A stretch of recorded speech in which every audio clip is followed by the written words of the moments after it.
ঘুরে এলো আবার মাহে রমাজান, সকল গুনাহ মাফ করিতে এসেছে ফরমান। ইমানি দিল জিন্দা রেখে সতেজ করো প্রাণ।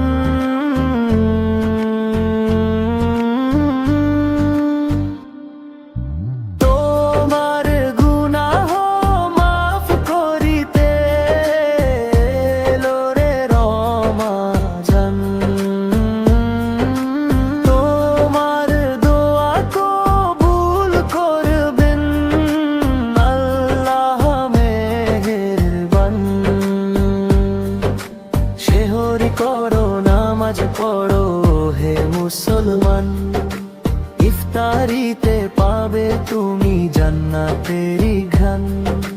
দান করো সাদগাহ করো